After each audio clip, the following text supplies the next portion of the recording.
Buenos días, profesor.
Ok, vamos a empezar. Bueno, hay una cuestión que por ahí yo cometí un error de técnico en la cuestión de la exposición que puse para viernes y la entrega el viernes. Bueno, eso ni modo, fue un error mío y en algunos, pues sí, la entrega va a ser viernes del trabajo y del proyecto final. Obviamente era para hoy, pero por ahí tuve un error en la cuestión de poner el día 6. Pero sin embargo veo que ya lo entregaron varios. ¿Alguien está de los que ya lo entregaron, que ya lo subieron, el proyecto final, está en condiciones de podernos exponer el día de hoy? Que me digan, por favor, levanten la mano, quién está en posibilidades de exponer su proyecto, de los ya conectados. Edith, Edith está ya en posibilidades de. ¿Quién más?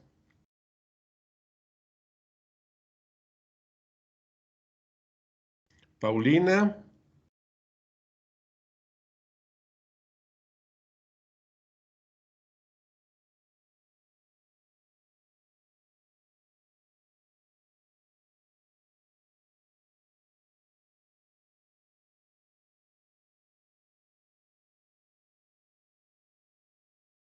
Nada más Edith y Paulina son las que están ahorita ya con la posibilidad de hablarnos de su proyecto, ¿nadie más?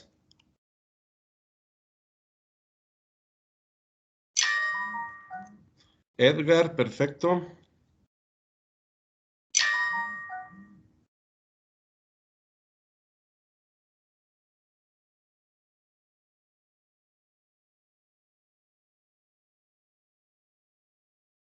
Bueno, me parece bien. Entonces ahorita vamos a empezar con 3.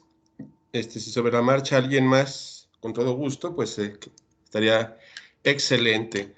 Pero antes de comenzar con sus exposiciones, vamos a tocar el punto de la tarea que fue la política criminal.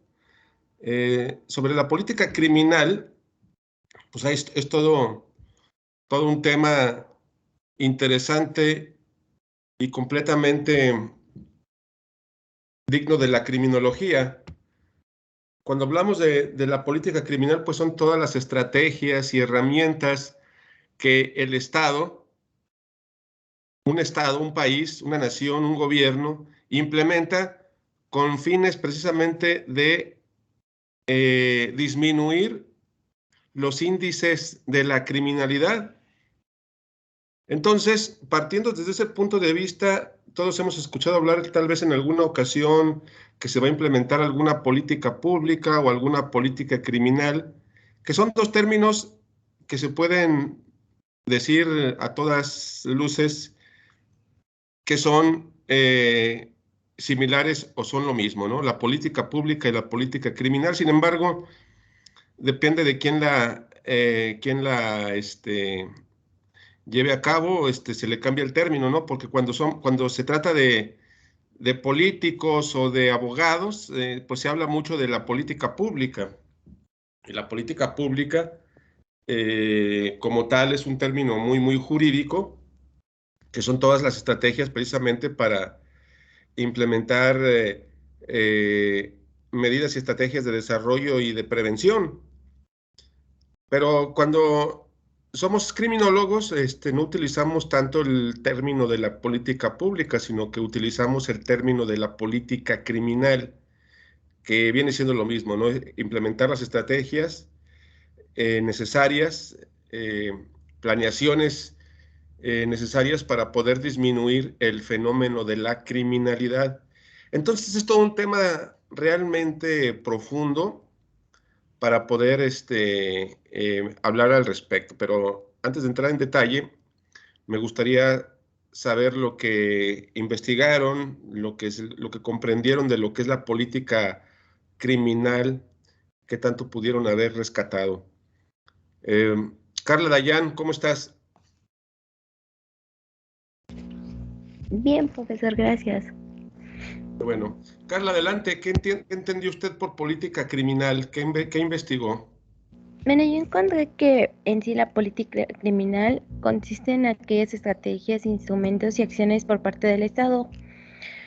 Ah, son como procesos para controlar y prevenir los delitos, en cuanto a las conductas criminales. Desgraciadamente aquí en México el nivel preventivo es pésimo debido a que el ámbito de aplicación y el ámbito judicial cree que si llenan las cárceles de ciudadanos, con eso atacarán la delincuencia. Y siendo sinceros, no es así. También el Poder Legislativo piensa que si aumenta las penas a comisiones delictivas y las conductas creen que se va a solucionar este problema que hay aquí en México. También dice que el derecho penal tiene una dedicatoria y aplica solo para los pobres, ya que la gente poderosa y rica pues, nunca pisa la prisión. y,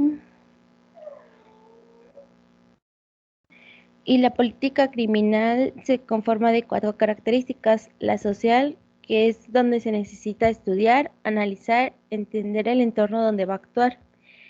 El otro es el interdisciplinario. En este no se puede dar el diseño de la actividad pública y atiende a una sola ciencia o campo del conocimiento. También está el preventivo. En este elemento inicial es para resolver los conflictos sociales. Y el legislativo, que esto implica ayudar a la función legislativa con el conocimiento que se extrae en su diseño. Eso fue todo lo que yo encontré. Excelente, muy bien, Carla. Perfecto. Vamos entonces con eh, Melanie Jacqueline Campos González. ¿Cómo estás?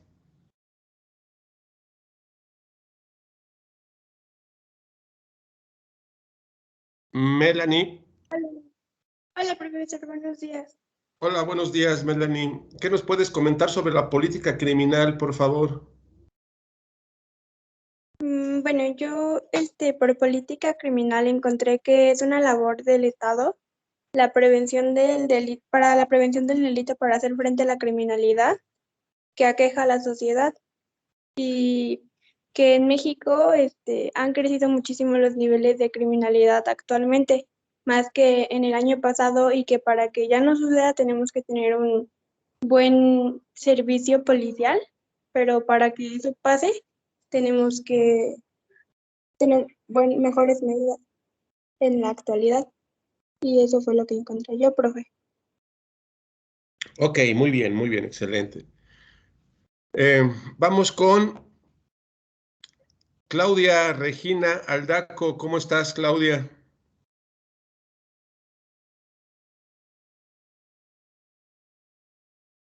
Bien, profe. Muy bien, qué bueno, me da gusto. Claudia, ¿qué es para usted la política criminal? ¿Qué entendió? ¿Qué investigó? Yo investigué que la política criminal debe tenerse en cuenta que el fenómeno criminal es un tema fundamental en el área de derecho, pues siempre ha existido conductas que afectan afectan el orden social, las cuales se llaman tipos penales delito cuando se encuentran establecidos de tal manera en un ordenamiento jurídico. De ahí que resulte la definición de delito como la conducta de acción y omisión típica antijurídica y culpable relevante para el derecho penal determinado de tal manera en una resolución jurisdiccional estimada por la autoridad competente. Y en México derivó que la consecuencia de la perspectiva que prevalecía sobre el sistema de justicia penal tradicional, en el sentido de lentitud, inequidad y corrupción e impunibilidad, así como que el problema de justicia resida que en el diseño del procedimiento penal, caracterizado por la falta de investigación eficiente, un sistema escrito que no refleja la verdad histórica de los hechos delictivos, la ausencia de los jueces en el desarrollo de las etapas procesales, así como la aplicación excesiva de la prisión preventiva y la mínima participación de la víctima en el proceso. Y el sistema jurídico mexicano, a pesar de que menea la obligación de todas las autoridades del Estado de promover, respetar, proteger y garantizar los derechos humanos reconocidos en la propia Constitución y en los tratados internacionales en México, sea parte que también no, aunque digan todo eso, no lo realizan, siempre va a haber corrupción. Excelente, perfecto. Vamos con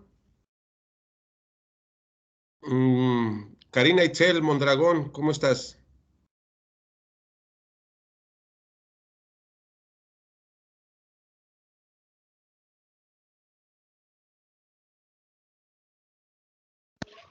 Hola, profe, buenos días. Buenos días. Karina, adelante, platíquenos de la política criminal. ¿Qué es para usted? Bueno, yo lo que lo que encontré es que debe de haber cierta planificación para que se pueda llevar de manera, digamos, bien lo que sería la política criminal, ya que aquí nos habla de que esto debe de ocuparse de cierta solución donde integre de manera total a la sociedad y también tenga ciertas acciones preventivas para más que nada que abarque diversas criminalidades, así como el diseño de políticas legislativas, ejecutivas y judiciales. Y pues bueno, también la política criminal debe debe garantizar las soluciones al delito y a la justicia penal. Y ya. Excelente, perfecto.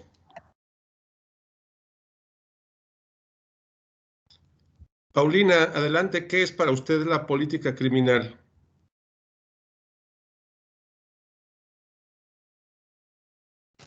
Hola, profesor, buenos días, ¿me escucha? Buenos días. Sí, adelante. Bueno, pues la política criminal en sí va a consistir en todas estas estrategias, instrumentos y acciones por parte del Estado para prevenir, controlar y resguardar que se cometan delitos conforme a las conductas criminales que ya constituyen en una legislación como delitos, que es la nuestra, ¿no? Y esto va a ser para evitar que el orden social se desordene, ¿no? Básicamente. Y este orden social va a estar establecido totalmente por el ordenamiento jurídico y obviamente si se empiezan a dar las conductas delictivas que van a afectar este ordenamiento social, pues obviamente ahí viene toda esta política criminal para pues para evitar esas conductas, ¿no?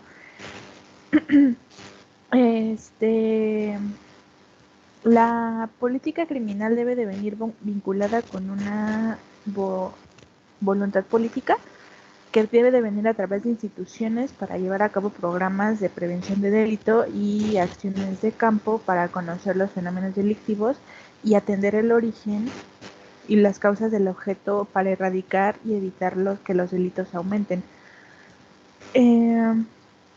Técnicamente, toda esta parte de la política criminal es tarea de los políticos, de la administración, del gobierno y todo eso, ya que depende de ellos fomentar y dar presupuesto a que se creen estos programas para evitar toda esta parte de los delitos, pero también va arraigado con una conducta social que evite y que fomente también los buenos valores, donde la economía, la convivencia social sea sana para evitar este tipo de situaciones. La política criminal también va pegada mucho con el derecho penal, porque va a establecer qué conductas están prohibidas o qué sí y qué no está permitido en la sociedad, en el ordenamiento jurídico en el que uno se vive. Y es por eso que se tiene que ir de la mano y apoyar totalmente de la criminología, ya que nosotros nos vamos a encargar de estudiar al delincuente y cuáles son sus causas y sus circunstancias, para así desarrollar el plan total como globalizado de qué desarrolla el fenómeno delictivo en la sociedad, y a partir de ahí establecer un movimiento, un programa, una actividad social, política, que se vea respaldada por investigaciones y estudios respecto a la familia, la sociedad, al delincuente, y establecer programas preventivos para evitar la proliferación de los delitos. A la sociedad le compete totalmente toda esta parte de fomentar el deporte, la cultura, la recreación, la salud, y al gobierno le compete el crear los programas, ¿no?, para fortalecer, porque si dejamos esta parte de que solamente el gobierno se haga cargo de esta situación, pues va a seguir siendo lo mismo. ¿Por qué? Porque muchas veces toda esta parte de el desarrollo de la delincuencia viene desde la familia, como hemos visto, ¿no? Entonces, tiene que ser una tarea de dos, de la sociedad y del gobierno. Y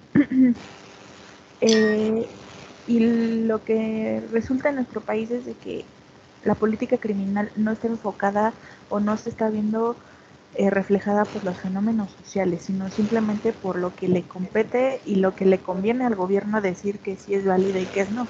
Entonces, toda esta parte de la política criminal tiene que estar encaminada y sostenida por los fenómenos sociales que se están dando en la sociedad respecto a la tecnología que se va avanzando, porque así como avanza la tecnología, avanzan los medios de delinquir y todo, ¿no?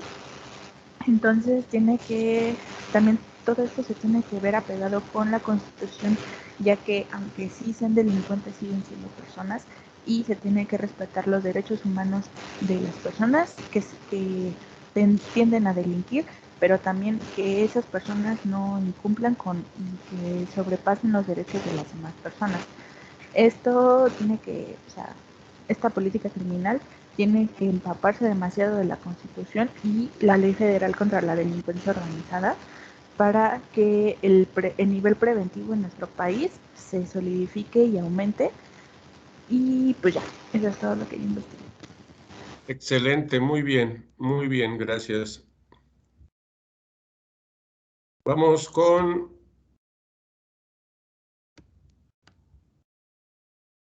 Edith Salomé Maldonado. ¿Cómo está?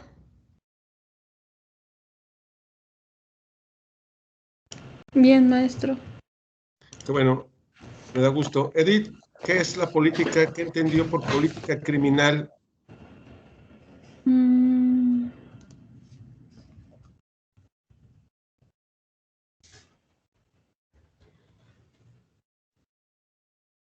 Pues, pues son las estrategias, ¿no? Como decían mis compañeras anteriormente, son las estrategias que se hacen y las acciones que hace el gobierno, o bueno, el Estado, para controlar y prevenir los delitos y las conductas criminales. Estrategias, ¿cómo qué tipo de estrategias imagina usted que puede implementar un gobierno para poder erradicar el crimen? ¿Qué se imagina que pudiéramos hacer? Pues las sanciones que se le ponen a una persona cuando comete un acto ilícito. La sanción de la pena, efectivamente, las cuestiones de cárcel sería pues una sanción, una política criminal represiva, efectivamente. Bueno, hay muchas políticas criminales, hay bastantes a analizar o que podemos clasificar, ¿no? Las políticas criminales preventivas, las políticas criminales legislativas, las políticas criminales represivas, las políticas criminales penitenciarias, las políticas criminales procesales. Es decir, es todo un tema muy amplio y esas políticas criminales, pues obviamente las podemos ir desmenuzando y en cada clasificación podemos ir profundizando en qué consiste, ¿no? Adelante, Edgar Mauricio, para usted, ¿qué es la política criminal? ¿Qué investigó? Buenos días, profesor. Buenos Pues días. nada, simplemente como lo han comentado mis compañeras, pues son esta forma de control que busca reducir el delito y que de cierta forma también busca contrarrestar las consecuencias que lo ha producido, ¿no? Eh, en este aspecto, por ejemplo, tenemos planes que se dirigen a cambiar esta situación, ¿no? De desventaja ante la sociedad de ciertos grupos vulnerables, como lo veíamos en la película, ¿no? Esta va por esta parte de tratar de cambiar ese tipo de desventajas según, pero que al final del día aquí en México es, híjole, bastante difícil que se logre. En esta política, pues, como se veía también en la película, pues se ha olvidado esa parte de la sociedad que no tiene las mismas facilidades para alcanzar ciertas metas, ¿no? Eh, ¿Qué más? Por ejemplo, aquí en México, pues la lucha contra el narco, se han expedido reformas que de cierta forma han sido bastante, pues tajantes, ¿no? Como que bastante agresivas y como lo hemos tocado en clases pasadas, pues esa no es la solución. La solución es buscar medidas preventivas que sean capacitadas y medidas de reinserción, ¿no? A la sociedad de estas personas. Y en México, pues al parecer traen como que esta política de mientras más severa sea la, se me fue la palabra, mientras más severa sea ¿La medida? la medida, ajá, pues la sociedad como que se la va a pensar dos veces en cometer un delito y pues claramente así no son las cosas, ¿no? Esto viene desde este punto de que son diversos factores los que influyen en la persona, el económico, el social, los amigos, la familia, digo, infinidad de factores. Entonces ahí es donde se tiene que empezar a investigar para poder lograr una política criminal buena. Como decían también, pues mucha de esta parte de la política criminal, pues se le encarga al derecho penal, ¿no? Y es igual como en el proyecto que ya me tocará exponerles, pues es una materia que sí tiene relación con la criminalidad, pero no tienen un estudio al 100% como nosotros, ¿no? Bueno, como se supone que nosotros tendremos que tenerlo. Es correcto.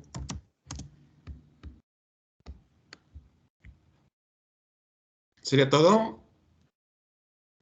Sí, profesor. Perfecto, muy bien. Efectivamente, todos están en lo correcto.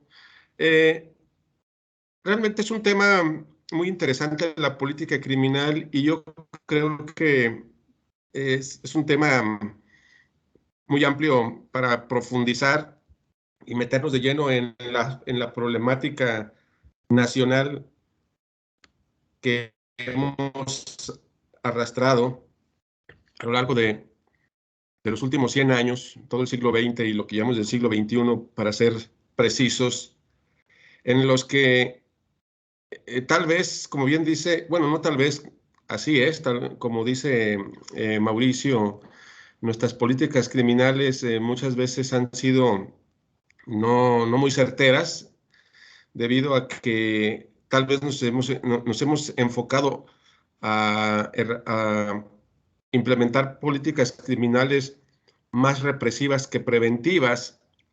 Eso es un error muy estratégico que durante lo que es la dictadura perfecta de los 40 hasta principios del siglo XXI, o hasta o hasta los gobiernos actuales, pues se han implementado de manera incorrecta las medidas de políticas criminales. Esto lo hemos venido arrastrando, como bien comentamos, desde que se implementó precisamente el nuevo régimen priista en los años 40, es decir, desde el término de la Revolución Mexicana, que realmente, si nos ponemos a analizar de forma histórica lo que fue ese movimiento social llamada Revolución Mexicana, pues tuvo como finalidad precisamente algunos puntos esenciales de los derechos humanos o de las garantías que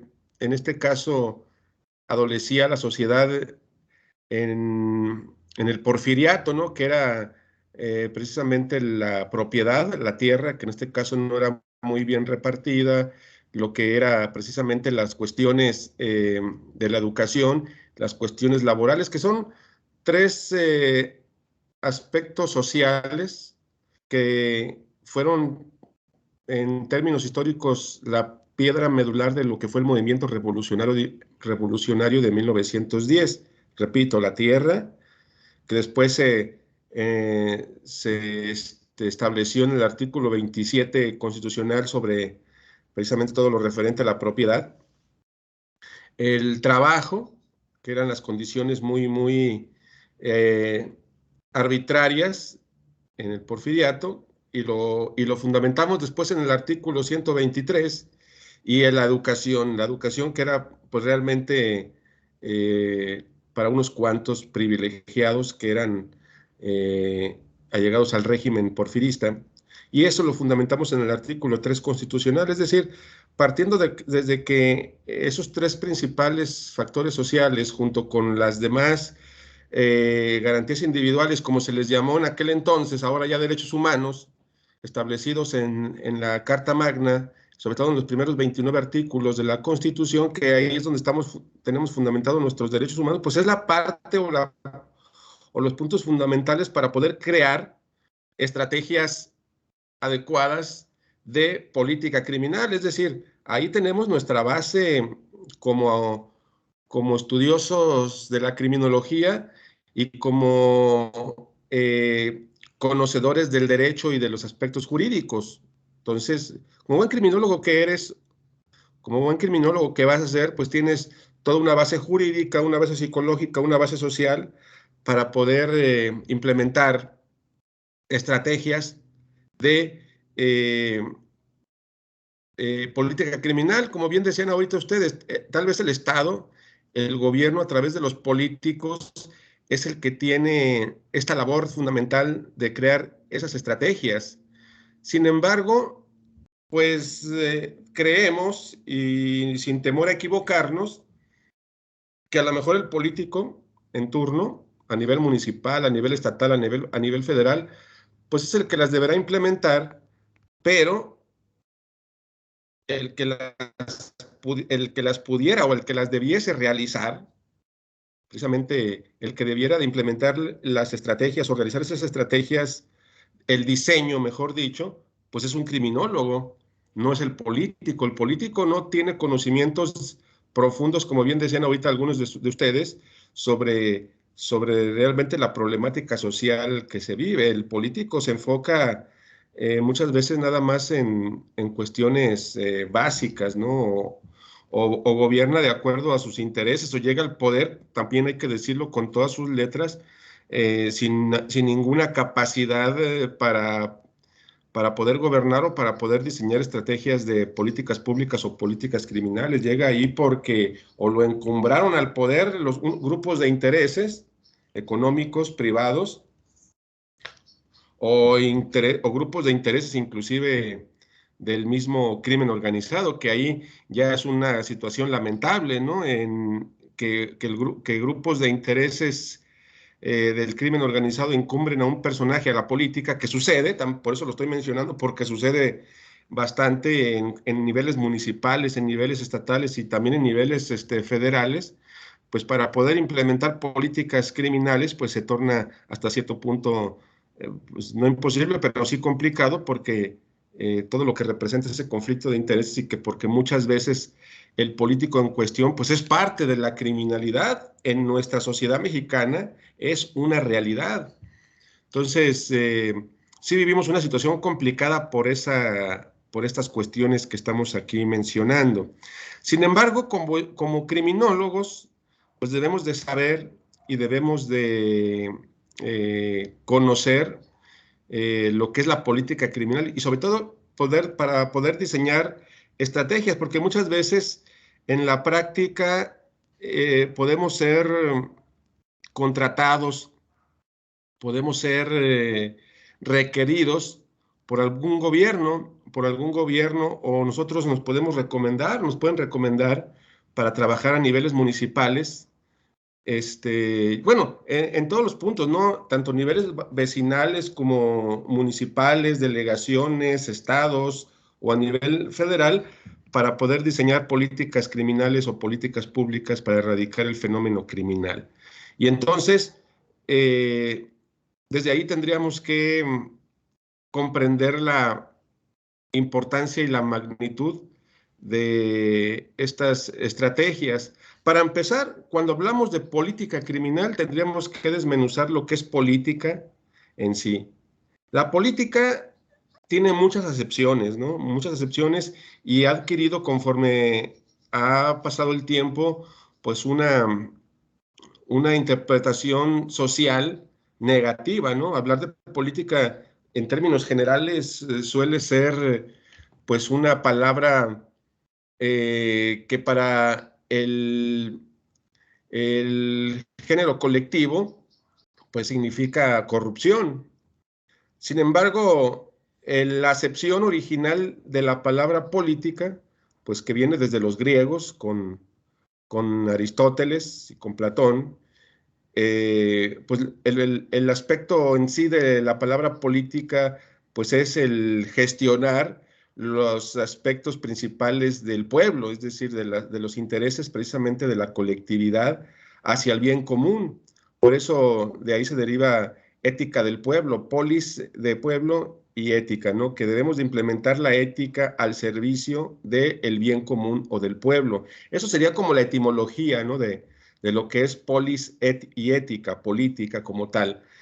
Conforme ha pasado el tiempo, pues a través de lo que es el desarrollo de la historia, pues se han adquirido varias acepciones diferentes. Aquí hablando de México, como bien comentamos, en base a todo esto que es la historia de nuestros políticos y la historia de nuestros partidos y la historia precisamente del siglo XX hasta la fecha, que hemos pasado por muchos altibajos en cuestión de nuestros funcionarios, es decir, debemos de hacer una crítica constructiva, no destructiva, de lo que es la política nacional en sí.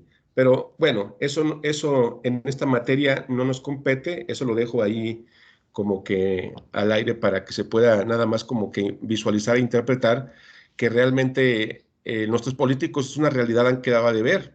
Eso no lo podemos negar, ¿no? Las malas decisiones políticas, las malas estrategias en cuestión de políticas criminales o políticas públicas, ahí tenemos el resultado de esas malas decisiones o de esas malas estrategias, perdón, o la nula implementación de dichas estrategias, porque muchas veces ni se han implementado en algunos gobiernos anteriores, o solamente se han enfocado en algunas que son represivas y hemos descuidado las políticas criminales preventivas, ¿no? De la cuestión social.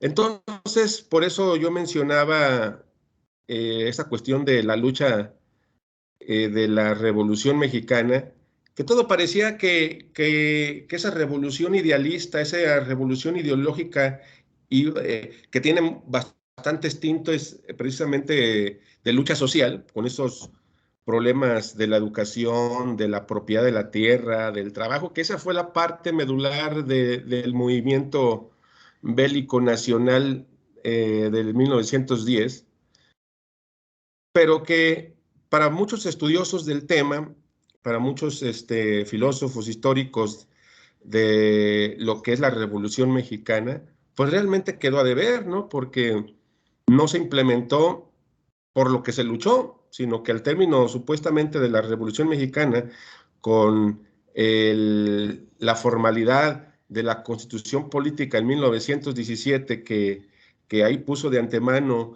en los primeros artículos la parte dogmática de las garantías individuales o derechos humanos, pues conforme pasaron los años 20 y los años 30, pues realmente no se llevó a cabo una buena implementación de esas políticas públicas y de esos derechos humanos o garantías individuales contempladas en la Constitución, que sería nuestro punto de partida, implementar y el desarrollo precisamente de estos derechos que tenemos como sociedad.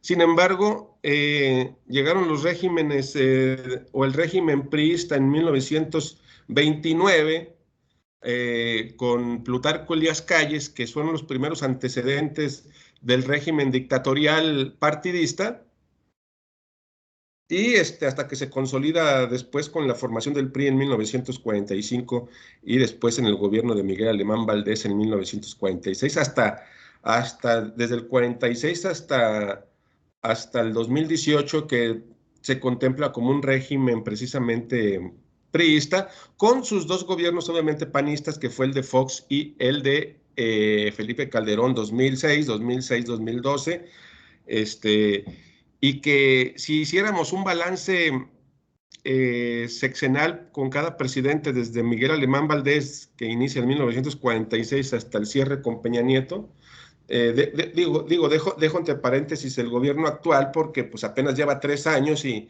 es un gobierno totalmente contrario contrario en cuestión ideológica y cuestión práctica de su forma de ver la política, ¿no? Estamos hablando de que los gobiernos prianistas pues tuvieron un alza en cuestión neoliberal, es decir, completamente ligados a la derecha, tanto nacional como internacional. Y el gobierno actual pues es un gobierno completamente de izquierda. Eso es una realidad y reconocido por los mismos obradoristas. Permítame, déjame ver quién. Dice Paulina que solo por encima, porque hacia adentro es la misma cosa, mal hecha. Efectivamente.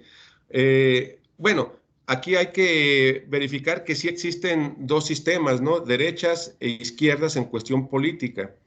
Y que a final de cuentas, pues la derecha pugna por un enfoque y la izquierda pugna por otro completamente diverso.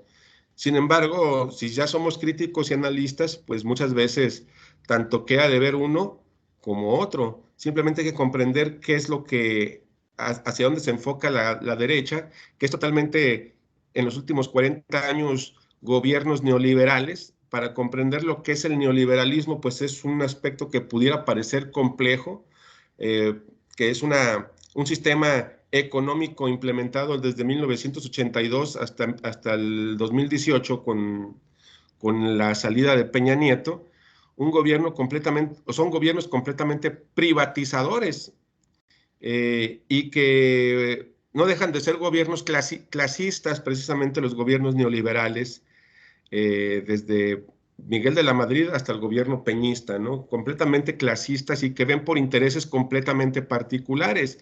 Los gobiernos de izquierda nos dicen que pugnan por todo lo contrario, ¿no? Y hay que ser críticos también de unos y de otros, porque como analistas simplemente, ¿no? Porque no tenemos ningún tinte partidista. Entonces, pues aquí los gobiernos de izquierda, como el actual, pues supuestamente tienen y pugnan por lo que es la base social, ¿no? Supuestamente ven por el beneficio de las mayorías y implementan mucha verborrea, por decirlo así, mucha demagogia verbal sobre el apoyo a las masas populares, cosa que no hacían los gobiernos de derecha. Eso, como bien dice Paulina, en apariencia nos podemos dejar llevar por ese circo político de que pues estuviesen implementando realmente adecuadas políticas criminales que el gobierno actual dice que está implementando, ¿no? Entonces, hablar de política criminal es meternos de lleno a lo que es la política en sí. Entonces hay que verificar si realmente, tal como dice el gobierno actual, López Obradorista está implementando realmente más políticas preventivas que represivas, porque en su discurso de todos los días, digo, nosotros como criminólogos y como abogados y como estudiosos precisamente de los aspectos juristas, pues nos debe de interesar lo que está pasando también en el ámbito político. No podemos ser criminólogos sin descuidar las actividades políticas del ayer y del ahora, ¿no? Y sobre todo para poder hacer políticas preventivas. Y estamos siempre al pendiente de lo que se está comentando y lo que es todo este circo político de las luchas que están entre la derecha y la izquierda.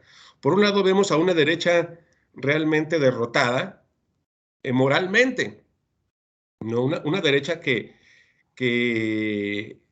ha llegado al extremo de unirse tres partidos realmente derrotados moralmente como son PRI, PAN, PRD. Eso es una realidad, ¿no? Los vemos unidos, desesperados, tratando de unirse para lograr conseguir de nueva cuenta el poder y asimismo lograr erradicar o lograr quitarle pues la mayoría en la Cámara de Diputados y en la Cámara de Senadores, que es ahí donde podemos en la Cámara de Diputados y en la Cámara de Senadores implementar precisamente las políticas criminales y las políticas públicas para que queden consolidadas de manera legal. De nada sirve que nada más las platiquemos, que vamos a implementar pues medidas educativas, deportivas, laborales, esparcimiento, si no quedan establecidas de manera correcta en la Carta Magna, ¿no? En la Constitución. Entonces, realmente en los gobiernos neoliberales hay que conocer lo que son los gobiernos neoliberales. Cuando hablamos de gobiernos neoliberales, pues nos referimos básicamente en los últimos 40 años aproximadamente, desde Miguel de la Madrid, vuelvo a repetir, hasta el gobierno de Peña Nieto, ¿no? Es decir, desde el 82 hasta el 2018. Entonces han pasado cerca de 6 presidentes que son neoliberales, de la Madrid, Salinas, Zedillo, Fox, Calderón y Peña. 6 presidentes neoliberales. 6 por 6 nos da 36 años de neoliberalismo. Y aquí, en esta cuestión, es donde viene el punto de partida para poder profundizar en lo que es todo este problema social que tenemos de delincuencia, de criminalidad, de pobreza, de desigualdad. Es decir, estos factores que nosotros decimos desde el término criminológico, los exógenos de la criminalidad y que a la postre también pueden ocasionar cuestiones endógenas, tiene una amplia situación de surgimiento precisamente por las malas decisiones políticas. Eso no lo podemos negar. Obviamente también el pueblo tiene su culpa, la falta de interés social, la falta de cultura, la poca o nula o el poco o nulo interés social, la falta de empatía social para conocer estos temas que nos deben de competir a todo mundo para poder no permitir precisamente que se dé lo que se ha venido dando durante tanto tiempo en cuestión del desconocimiento político. Es lo que nosotros como sociedad debiésemos en este caso ir conociendo, ¿no? La cuestión política, histórica, sociológica de nuestro país, para, por lo menos, tener un conocimiento un poquito más amplio de cómo viene la problemática social. La problemática social, y no es porque lo diga yo, lo dicen los grandes analistas y expertos precisamente en políticas públicas, y muchos de ellos criminólogos, muchos de ellos abogados, muchos de ellos juristas, muchos de ellos analistas geopolíticos, que la gran situación de la problemática que tenemos en México con todos estos puntos de la pobreza, el desempleo, la desigualdad, la corrupción, y que origina todo esto de la criminalidad, que las tenemos en niveles realmente desbordados. Tenemos una cifra negra bastante elevada, y mira que a estas alturas ya conoces lo que es la cifra negra. La cifra negra del delito es muy, muy escandalosa. Hay bastantes delitos que no se conocen, hay bastantes delitos que nunca se denunciaron, tanto del fuero común como del fuero federal, tanto cuestiones de homicidios, robos, asaltos que la gente no va a denunciar, hasta hechos realmente lamentables a niveles federales, como bien puede ser el narcotráfico, ¿no? Fosas clandestinas. Hay una cantidad de desaparecidos que se cuentan por miles. Hay una cantidad de homicidios dolosos dentro de lo que es actividades del crimen organizado, que son miles y miles y miles, desde los años 60 a la fecha. Bien dicen nuestros analistas, a los cuales en un momento dado hemos escuchado, y que tal vez ahora con el avance de las redes sociales, pues se ha dado mucho mayor información, porque antes no se daba a conocer, se sabía que existía, pero era inclusive hasta peligroso escribir al respecto, ¿no? Sobre lo que es la guerra sucia en México de los años 60, 70 y 80, en lo que respecta precisamente a la persecución política que se implementó previo al neoliberalismo, y ya una vez llegado el neoliberalismo, y que hasta la fecha lo pudimos seguir observando en los gobiernos calderonistas y en los gobiernos peñistas, la persecución política de opositores al régimen, como bien eran periodistas, estudiantes, activistas, etcétera, etcétera, ¿no? Entonces, estos gobiernos neoliberales, pues realmente no implementaron políticas criminológicas. Hicieron la finta, como decimos coloquialmente, de la implementación, pero muy vagamente, ¿no? Porque los gobiernos neoliberales solamente se enfocaron en la cuestión privatizadora de áreas que en anteriores ocasiones pues eran completamente estatales, estratégicas estatales, como eran ferrocarriles, las minas, ahora la cuestión energética, que en su momento pues era completamente un monopolio estatal, y que pues desde los años 80 hasta la fecha pues se ha venido desmantelando las empresas estatales para llevarlas a la cuestión privatizadora. Entonces todo esto abre una polémica, todo esto abre un debate político-social, porque nos comentaron que estas políticas públicas económicas pues iban a ser muy benéficas para el desarrollo económico del país. Eso nos lo dijeron desde los 80s, ¿eh? Desde los 80s, ustedes son muy jóvenes, permítanme. Eso nos dijeron desde los 80s y 90s, que la privatización de lo que antes era del Estado, porque el Estado antes implementaba la política proteccionista, es decir, proteger las áreas estratégicas, y de repente llegan los 80s y 90s y dicen, no, vamos a cambiar el rumbo y el sistema económico nacional, de ser gobiernos de economía mixta, en los cuales las áreas grandes estratégicamente económicas las conserva el Estado, y las dirige, las organiza y gestiona el Estado, el país, y las que no tengan tanta trascendencia, pues se las dejamos a la iniciativa privada. Eso era la política de economía mixta.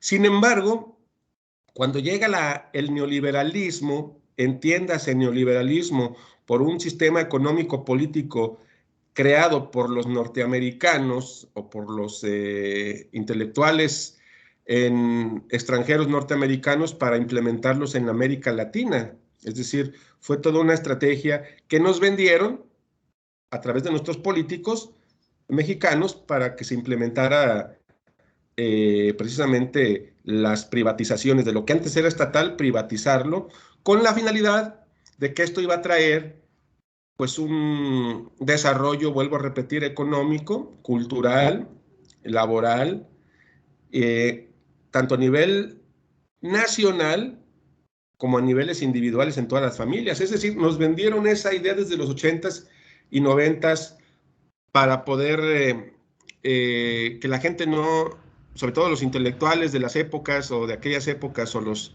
conocedores del tema, no dijeran nada, ¿no? Pues vamos calando el sistema del neoliberalismo, nos dicen que esto nos va a catapultar hacia una perspectiva de crecimiento bastante considerable y que prácticamente nos vamos a posicionar como país hacia la puerta del primer mundo, ¿no? Eso era lo que se escuchaba en los 90, sobre todo en el gobierno de Salinas de Gortari. Obviamente, conforme pasaron los años, terminó el gobierno salinista, que privatizó muchas empresas que eran estatales y se las entregó a particulares y muchos de ellos, pues, allegados a él, y se enriquecieron pues solamente unos cuantos, ¿no? Fue una política económica de enriquecimiento de clases elitistas. La base social quedó completamente desprotegida, la base social quedó completamente desamparada y la base social quedó completamente en las garras de los factores exógenos de la criminalidad, ¿no? Todos estos puntos de la desigualdad, la marginación, la pobreza. Llega el gobierno de Zedillo y de igual forma, ¿no? No, hay bastantes cuestiones ahí a considerar también de las políticas públicas implementadas por Zedillo en cuestión económica que fueron completamente benéficas para solamente las clases privilegiadas o elitistas en el gobierno zedillista. En el gobierno viene una supuesta alternancia con Fox, donde nos vendieron la idea de que pues ya se acabó el PRI, que llega un gobierno nuevo que es panista, pero para cualquier conocedor del tema, PAN y PRI era lo mismo porque no dejaron de seguir implementando las mismas cuestiones, solamente cambió el partido, pero las mismas políticas y el mismo rumbo económicamente neoliberal siguió, no se entorpeció, no se detuvo, hasta llegar al gobierno de Calderón, que vimos ahí, yo creo que para muchos estudiosos, pues la gota que derrama el vaso en la cuestión de las malas políticas implementadas, las malas decisiones que toma Calderón, sobre todo en la lucha contra el narcotráfico, que implementó en su gobierno para justificar lo que dicen muchos a todas luces, un fraude electoral del 2006, pues ocasionó, como bien sabemos, pues miles y miles y miles de muertos y de inocentes precisamente en los gobiernos, en el gobierno sobre todo de Calderón, en esta cuestión de su nefasta lucha contra el narcotráfico, contra las drogas. El gobierno peñista, que fue del 2012 y que ese ya tienes un poquito más de referencia, 2012-2018, pues no se queda atrás, ¿no? En la cuestión de las tomas de decisiones bastante negativas, sobre todo en lo que se le va a reprochar constantemente a Peña, pues es, entre tantas cosas, la cuestión de la reforma energética, ¿no? Que era lo que, como bien dice el doctor Jalife, lo único que nos quedaba era en México de orgullo, pues era Petróleos Mexicanos, Pemex, ¿no? Que era completamente lo que una actividad completamente económica nacional que nos había permitido desde la misma nacionalización del 38 hasta la fecha del 2018, pues hablar de que era lo que sostenía gran parte de la economía nacional. Y con Peña, pues se realiza esta cuestión de la reforma energética, obviamente llena de corrupción, llena de ahí de situaciones muy oscuras, privilegiando intereses privados, obviamente, y que lo vimos precisamente consolidarse en este gobierno peñista. Con el mensaje también de que esta apertura comercial de la reforma energética pues iba a traer como consecuencia cuestiones muy positivas, que iba a ser que ya no iba a subir la gasolina, que la luz eléctrica iba a estar pues estabilizada con precios bajos, que el gas iba a estar completamente a precios muy accesibles, todo lo que eran las cuestiones energéticas iban a ser de gran provecho porque iba a entrar el mercado nacional e internacional a competir con Pemex. Y esto, como vimos, pues fue otra estrategia fallida, como todo lo que se implementó en el neoliberalismo. Digo, hay que ser críticos y analistas bien puntuales, ¿no? También el gobierno actual, para él también tenemos. Entonces, esas estrategias políticas neoliberales, vuelvo a repetir, pues es donde podemos partir a criticar esas malas decisiones en cuestión económica. Obviamente, porque hablar de políticas criminales o políticas públicas también va referente a las decisiones que toman los gobiernos, supuestamente para mejorar la vida social. Y estas decisiones que se tomaron desde el 82 hasta la fecha, sobre todo en el gobierno peñista, que fue el último gobierno neoliberal, pues son realmente dignas de analizar y de criticar, y se critica por los resultados, no por cuestiones de que seamos o no seamos partidarios de los grupos políticos, que como criminólogos, pues realmente debemos de ser apolíticos, ¿no? ¿Qué es eso de apolítico? Pues no debemos de tener ningún interés partidista, simplemente debemos de analizar los resultados. Y si realmente ponemos en la balanza los resultados de los gobiernos neoliberales, desde el 82 hasta el 2018, 36 años, pues dan como resultado esto que tenemos actualmente, que es pobreza, marginación, desigualdad, desempleo, una alta criminalidad, crimen organizado, etcétera, que vemos realmente un país sumergido pues en toda esta problemática social. Ahora, con toda esta problemática, pues no nos queda a nosotros como criminólogos precisamente pues conocer y profundizar la raíz del problema para poder enderezar el camino, para poder ayudar, si es que se dejan, porque también nunca se dejan los políticos,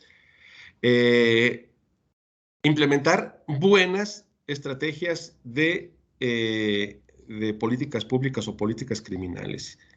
Entonces, partiendo desde ahí, me detengo un poquito porque también es bueno escucharlos a ustedes para entrar en debate.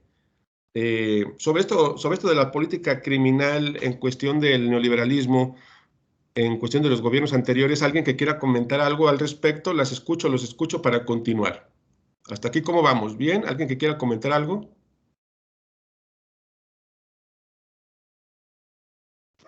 No, profe, todo bien.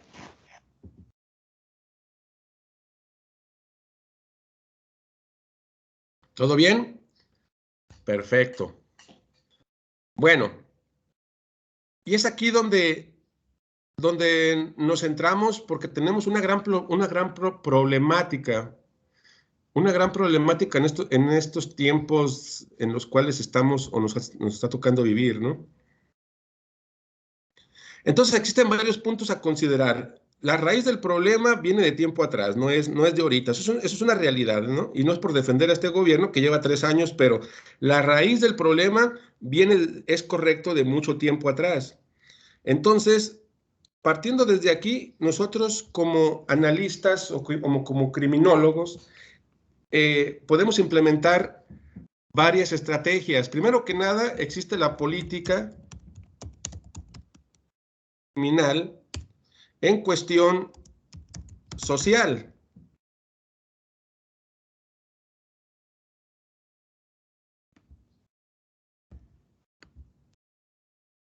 Punto número 1, ¿no? 2, existe la política criminal en cuestión legislativa.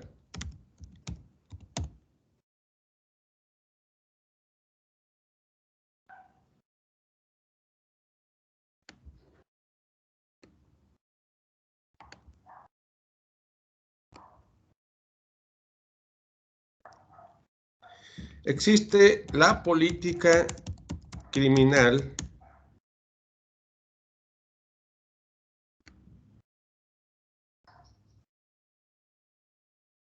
conocida como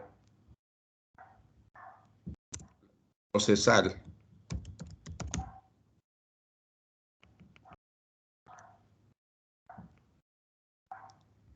E inclusive tenemos la política criminal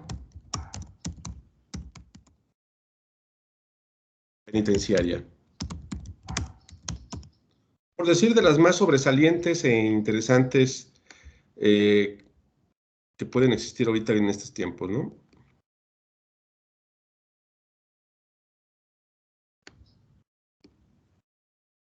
Política criminal social.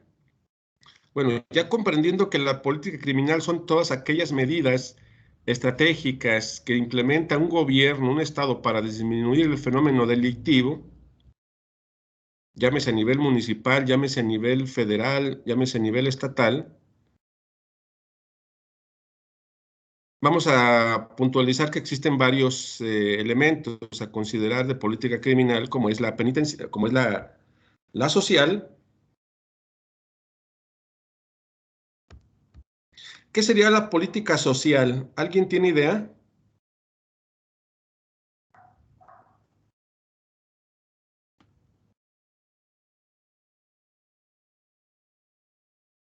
Pregunta.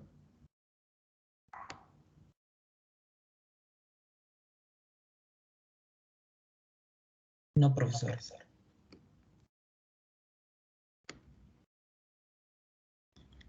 Bien, la política criminal social es no es nada compleja, al contrario, es muy sencilla y es yo creo que la que menos se implementa.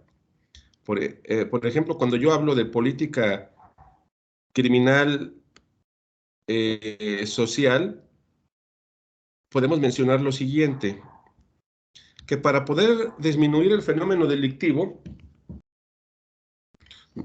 tendríamos que utilizar la política criminal social, o también conocida como preventiva, como es, pues, educación, jóvenes. Trabajar en la educación.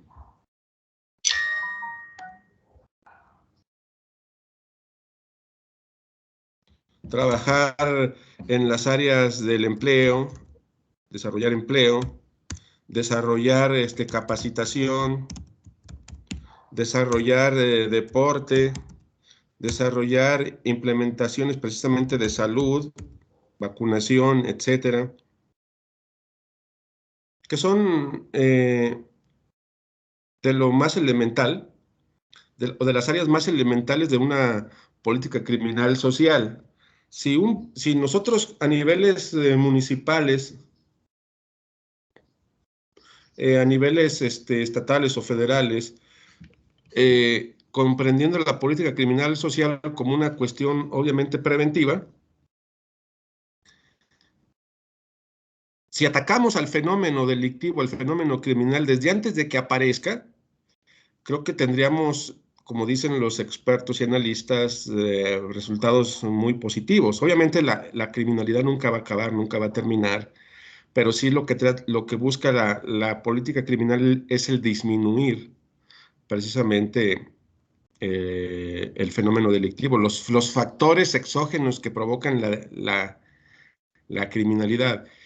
Y si vivimos en un pueblo, en una sociedad que carece de educación, que carece de oportunidades educativas, o que la educación es completamente nefasta, pues ya tenemos ahí un problema, ¿no? Que también hay que decirlo de paso, que la educación en México tampoco podemos sentirnos orgullosos de ella. En la cuestión histórica de la educación, ¿no? Desde los niveles básicos de primaria y secundaria hasta muchas veces los niveles superiores, realmente una vez lo analizamos y lo comentábamos aquí de paso en algunos de los temas, ¿no? Que muchas veces lo que conviene a veces a un gobierno para poder seguir controlando, pues es no tener gente educada, ¿no? Sino tener gente que sirve al sistema y al régimen, pero no nos educan, como decíamos en alguna ocasión, tal vez para ser líderes, no nos educan para ser empresarios, nos educan para ser operadores del sistema. Ok, con profesión, pero yo sigo siendo operador del sistema. Claro, vivimos en el tercer mundo y así está contemplada y diseñada nuestra política social. También, otro de los puntos esenciales es el empleo.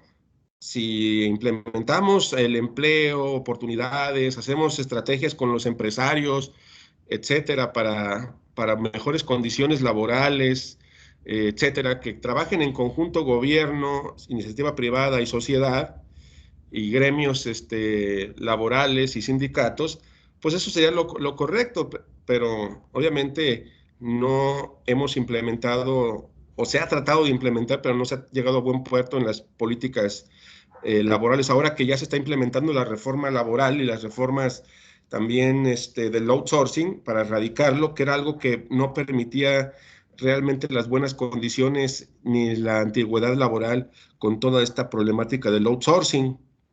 Ahora ya se está supuestamente trabajando en ello para erradicar las actividades que han perjudicado precisamente en el empleo a los trabajadores, ¿no? El outsourcing era uno de ellos, el no generar antigüedad, el ser solamente una subcontratación, pues esto, más que ser benéfico, pues era eh, perjudicial, ¿no? La capacitación, el trabajar en capacitar a la gente en los barrios marginados para que aprendan oficios, etcétera, junto con el deporte, el esparcimiento, pues va a ser fundamental también como una política criminal social. La salud, no se diga, ¿no? La implementación de salud, terapias de rehabilitación. O sea, cada uno de estos puntos que ya nada más estoy poniendo los grandes rasgos, pues enfoca a bastantes cosas, ¿no? Hablar de salud, pues es hablar de rehabilitación de drogas, hablar de rehabilitación de alcoholismo, hablar de terapias o cuestiones terapéuticas sociales, el hablar de pláticas familiares, terapias familiares, ayuda a barrios marginados en lo que es eh, pláticas precisamente para la superación personal, estrategias precisamente vecinales y comunales o en cuestiones citadinas para implementar medidas preventivas de la violencia intrafamiliar. Todo esto puede englobar la salud, es decir, cada punto pudiéramos abarcar bastantes cosas, ¿no? Eso es precisamente lo importante de esta política criminal social, que completamente podemos decir que es una política que pudiéramos llamar, jóvenes, preventiva, antes de que aparezca el fenómeno criminal.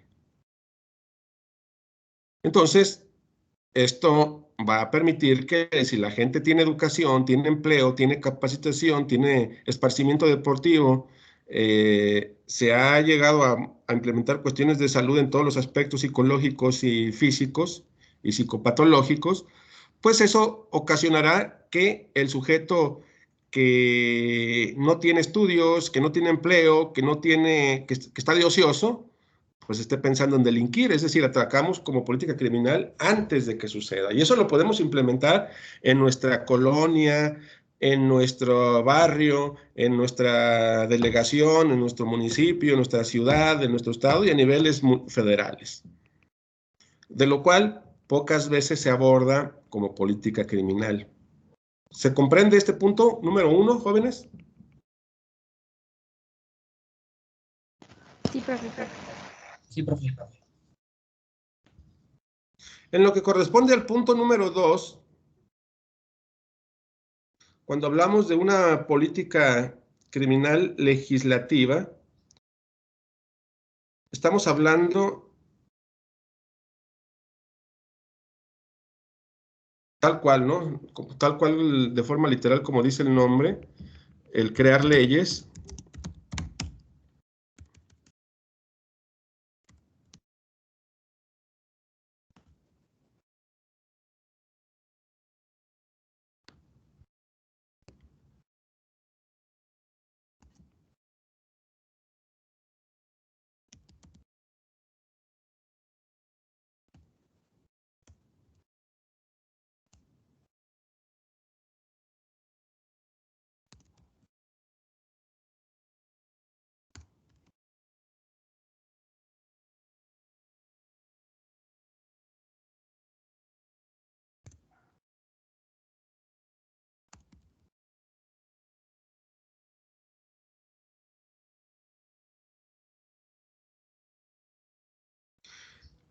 crear leyes y reglamentos, normas que nos permitan tener un control de las conductas delictivas a través como un método de coerción social, que significa pues que existe la ley, existe el derecho. Si tú te portas mal, pues vas a ser acreedor a tal sanción en años de cárcel, en pago de multas, etcétera. Entonces, la política criminal legislativa, pues es el crear las leyes, ¿no? El utilizar, perdón, las reformas constitucionales o agregar precisamente reglamentos, códigos penales correspondientes para tratar de erradicar las conductas nocivas a través de los ordenamientos legislativos. Entonces, tenemos ahí ese punto, ¿no? A considerar como una política criminal que se utiliza bastante, ¿no? Bueno, entonces hay que hacer una legislación al respecto sobre tal punto, porque vemos que el homicidio, el asalto a casa, habitación está subiendo, lo cual vamos a incrementar pues la pena corporal ante ese delito, ¿no? El delito de huachicoleo, subió, vamos a implementar una pena mayor. El feminicidio se disparó, vamos a implementar una máxima a 60 años a aquellas personas que están cometiendo o cometen feminicidio, mínima 45 a 60 años. Entonces, supuestamente es un método de política criminal legislativa el que la persona, a través de la implementación de códigos, de leyes o de reglamentos o de reformas, puede ser una cuestión disuasiva para que no cometa la conducta, ¿no? Que obviamente sabemos que de forma histórica no tiene gran resultado, pero por lo menos se crean legislaciones correspondientes para tratar de disuadir a que no se cometan ciertas conductas a través de las leyes. Entonces tenemos ahí el punto 3 como políticas criminales legislativas, que es de lo que más podemos decir que se implemente. La política criminal procesal.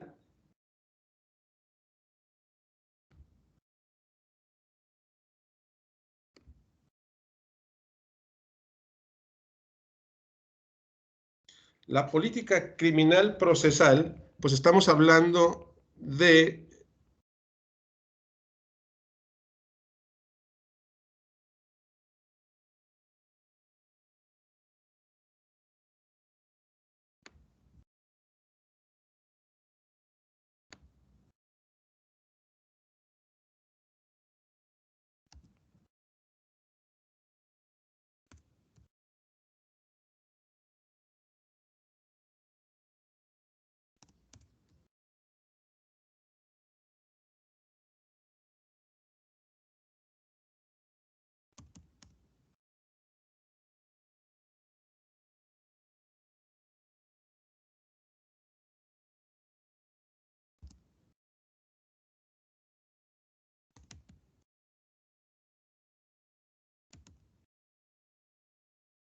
ahora que nosotros tenemos un sistema acusatorio adversarial,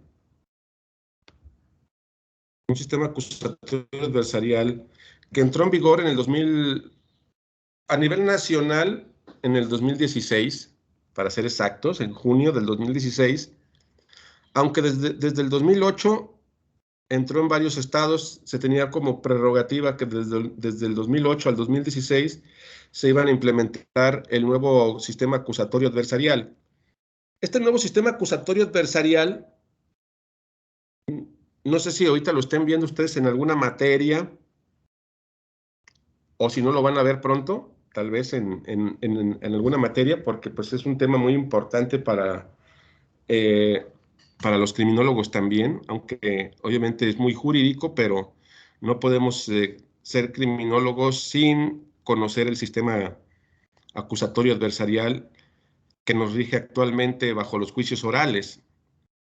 Entonces, esto fue una política criminal que se implementó en el 2000, para ser exactos, en el 2006 se aprobó para que se implementara del 2008 al 2016, que se fuera entrando en todo el país, y que nos dieron como fecha límite que en junio del 2016 todo el país, toda la República Mexicana tenía que ya estar implementando el nuevo sistema acusatorio adversarial de juicios orales. Ya era la fecha límite, junio del 2016.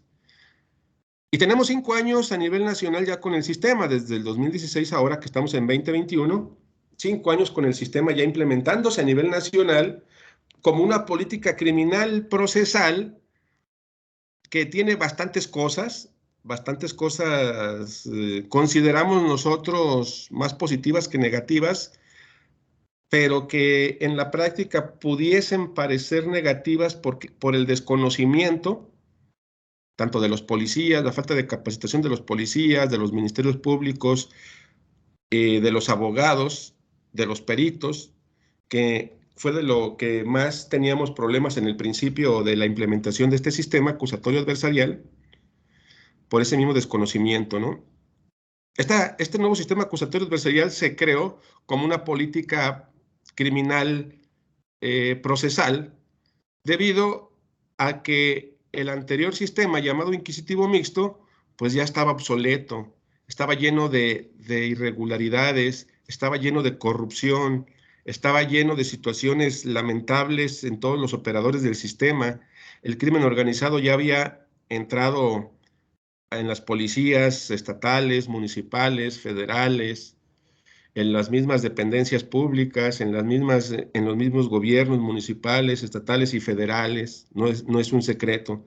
Entonces, decidieron nuestros expertos en la materia legislativos en crear un nuevo sistema como una medida de política criminal. Ok, ya no podemos seguir con el anterior sistema, vamos cambiándolo por uno nuevo, no inventado, nos basamos en un sistema que ya se viene implementando en algunos países sudamericanos como Chile, como Perú, como Brasil, como Argentina, y que pues ha tenido resultados bastante saludables, ¿no? Colombia, por ejemplo, que bueno, que ahora ya parece ser que otra vez está implementando muchas cuestiones ahí criminales, pero son sistemas, el acusatorio adversarial que realmente, si lo ponemos en la balanza, tiene más cuestiones positivas que negativas. Ya en alguna materia estarán hablando de esto, si no es que ya lo están haciendo, pero es este cambio de un modelo inquisitivo mixto a un acusatorio adversarial, el cual tenemos ahora, es totalmente una política criminal procesal que está en marcha, que se está llevando a cabo. Cuando hablamos de una política criminal penitenciaria, nos referimos a estrategias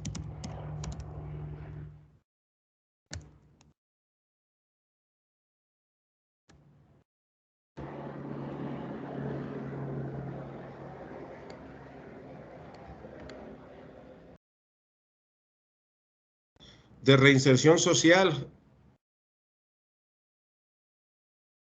¿Qué es eso de la reinserción social? Bueno, el fin último, como bien decíamos en las escuelas, cuando estábamos al principio de la materia, el fin último no es el castigo, jóvenes. Ok, si ya se le procesó al sujeto y salió culpable, pues no es la finalidad de nada más el tenerlo ahí encerrado. La finalidad del sistema penitenciario es buscar la forma, como política criminal, de ayudar a ese sujeto que está compurgando la pena por un delito X, desde lo más, desde un delito común hasta de los grandes, ¿no? Desde lo que es un robo simple, lesiones, robo a casa habitación, homicidios, violaciones, secuestro, tráfico de armas, tráfico de drogas, narcotráficos, etcétera, ¿no? Todos los sujetos que están compurgando pena, la finalidad es, su finalidad no es que estén ahí encerrados de por vida, como escarmiento social, ¿no? No, la finalidad es que, ok, ya cometiste un error, pues vas a tener que ser merecedor a una pena corporal, a una reparación del daño a la víctima, y vas a entrar a un programa de acuerdo a lo que nos dice el artículo 18 constitucional y la Ley Nacional de Ejecución Penal, de plan de actividades de reinserción social, para poder ayudar a ese sujeto a que sea socialmente útil, por si logra llegar a obtener su libertad pronto, que también el sistema penitenciario tiene beneficios penitenciarios, como la libertad condicionada y la libertad anticipada, como los beneficios humanitarios, como los sustitutivos de la pena, y como inclusive, perdón, la semana pasada se dio a conocer un decreto presidencial sobre cuatro políticas penitenciarias. Hablando precisamente de política criminal penitenciaria, la semana pasada, y para ser más exactos, el jueves pasado, en el programa o la conferencia matutina presidencial se dio a conocer el decreto de las políticas penitenciarias que se van a implementar. Son cuatro puntos interesantes. Uno, que toda aquella persona que haya sido torturada en el sistema penitenciario o antes, durante su proceso, va a salir libre, así sea culpable o inocente. Punto número 1. 2, todas aquellas personas que tengan más de 10 años en la cárcel y no estén con sentencia, que estén todavía en prisión preventiva sin sentencia, van a salir libres. Los que tengan más de 10 años y no estén sentenciados, que tenemos más del 40% de la población carcelaria en prisión preventiva. Es un dato realmente duro. Tenemos también que aquellas personas arriba de 75 años que estén por delitos que no son graves van a salir libres. Y punto número 4, aquellos que tengan arriba de 65 años con enfermedades crónico-degenerativas, como cáncer, como hepatitis, como diabetes, como SIDA, van a salir libres también. Eso se dio apenas el jueves pasado como una política penitenciaria que ya va a entrar en vigor este mes de agosto. Entonces, ahí tenemos el claro ejemplo de una política criminal penitenciaria, ¿no? Aparte de las estrategias de reinserción social. Entonces, aquí, jóvenes, tenemos como que nuestra parte medular de lo que es la política penitenciaria, perdón, la política criminal, ¿no? Uno, que es la cuestión de la política criminal social, que es totalmente preventiva, antes de que suceda el delito. 2, la política criminal legislativa, crear leyes. 3, la cuestión del proceso, todo lo que es el sistema procesal, estrategias que se implementan dentro de un proceso penal para buscar alternativas de pena y salidas anticipadas, como los que se están implementando en el proceso mismo, que ya en su momento, cuando vean la materia de derecho procesal penal, se va a profundizar en ello, ¿no? Para no desviarnos ahorita del tema. La política criminal penitenciaria, pues nos referimos a todas aquellas estrategias de reinserción social, que déjame decirte de paso, que va a ser también en base a la educación, en base al empleo, en base a la capacitación, en base al deporte y en base a la salud. Lo mismo que se implementa acá con la juventud en política criminal social, pues lo mismo se va a implementar acá en política penitenciaria como estrategias de reinserción. Al sujeto que está compurgando penas se le da educación, o se le debe dar educación, se le debe de dar capacitación para el trabajo, se le debe dar trabajo internamente, se le debe de aplicar deporte y cuestiones de salud, para que pueda ser socialmente útil en el momento de que pueda adquirir su libertad bajo un beneficio penitenciario de los que contempla el artículo 18 y la ley mencionada de ejecución penal. Entonces, todo lo que es la política criminal es muy amplia, jóvenes, es bastante amplia. Pero seguimos creyendo nosotros como criminólogos que la base sería este punto número 1, atacar el fenómeno delictivo desde antes de que suceda, antes de que el sujeto piense en delinquir, ¿no? El sujeto piensa en delinquir porque está marginado, porque está, como dice la película, está olvidado, existen bastantes factores, no tiene educación, no tiene empleo, no tiene salud, no tiene deporte, no tiene esparcimiento, no tiene capacitación, está completamente ligado a pandillas, etcétera. Y pues obviamente a todas luces se visualiza un camino al delito, ¿no? Mientras nosotros como sociedad, como políticos, como legisladores, como criminólogos, todos los que tienen que ver con el sistema en sí, socialmente hablando, no implementemos políticas criminales preventivas, pues el fenómeno delictivo va a seguir apareciendo y va a seguir siendo el caldo de cultivo de la criminalidad, jóvenes. Adelante, me gustaría escucharlos. ¿Alguien tiene alguna pregunta, alguna duda sobre la política criminal de la cual estamos hablando? Adelante, Paulina, te escucho. Profesor, yo tengo una duda ahí que, o sea, por ejemplo, todo este sistema criminal penitenciario del que nos está hablando, que se reformó apenas el día jueves, ¿cómo esa reforma ayudaría a la población o sea, desde un punto de vista criminológico? O sea, el que las personas que llevan más de 10 años, que tengan alguna enfermedad y todo eso, ¿qué impacto tiene en la sociedad? O sea, independientemente de si es benéfico o no para la población que está en las cárceles y todo eso. O sea, ¿cómo impacta esta reforma? Ok, perfecto. Bien, empezaré comentando lo siguiente. Esto que dio el presidente junto con la secretaria de Gobernación, Olga Sánchez Cordero, y el subsecretario Encinas, no me acuerdo del nombre. A ver, permítanme, les voy a dar la referencia. Les voy a dar la referencia. Ahorita te contesto esta pregunta. Por ejemplo, si ustedes ponen conferencia de prensa matutina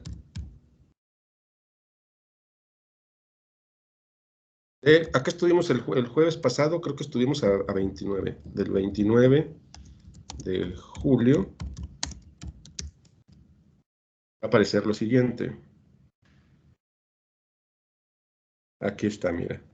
Anuncio de decreto para liberar personas privadas de la libertad. Y tú le das Enter.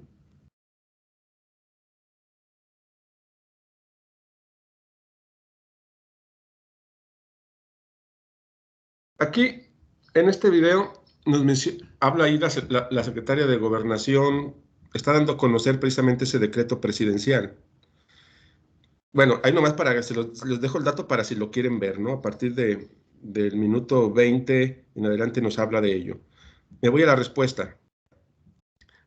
La respuesta es la siguiente. En México, voy a tratar de no alargarme tanto, pero a veces como que necesitamos ver la raíz del problema. En México, Paulina, y para todos, siempre ha existido bastante impunidad, bastante corrupción, hasta en el momento de aplicar las penas. ¿Qué quiere decir esto? Que tenemos en la cárcel bastante gente, bueno, bastantes personas que posiblemente sean inocentes, ¿no? O sea, es un dato duro. Nuestro sistema judicial, sobre todo hablando del por qué cambiamos de un sistema a otro, de un inquisitivo a un acusatorio adversarial, fue una de las cuestiones que se consideró que nuestra población carcelaria estaba bastante alarmante en la cuestión de que un gran porcentaje pues era o primodelincuentes o gente que era inocente y que se les había sembrado el crimen, se les había sembrado evidencias y que muchos de ellos inclusive fueron obra de un montaje televisivo, como en los gobiernos calderonistas y de peñistas, que se dio mucho esa situación, ¿no? Para poder justificar detenciones precisamente desde las altas esferas del poder y dar a conocer en los medios de comunicación de que se estaba trabajando. Caso Florence Cassés, Israel Vallarta, etcétera. Bueno, entonces la pregunta que tú me haces va por ahí, ¿no?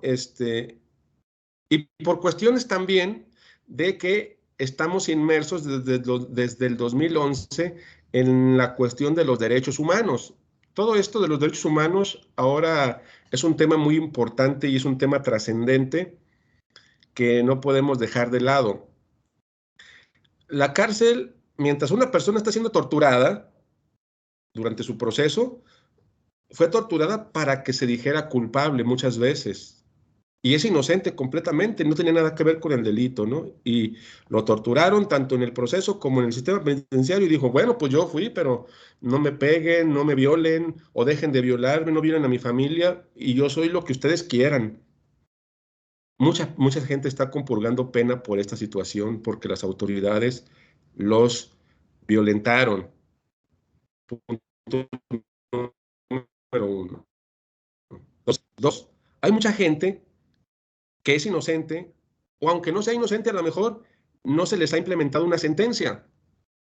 Hay gente que tiene más de 15 años en prisión preventiva y no se sabe todavía si es culpable o inocente, porque no se le haya otorgado una sentencia.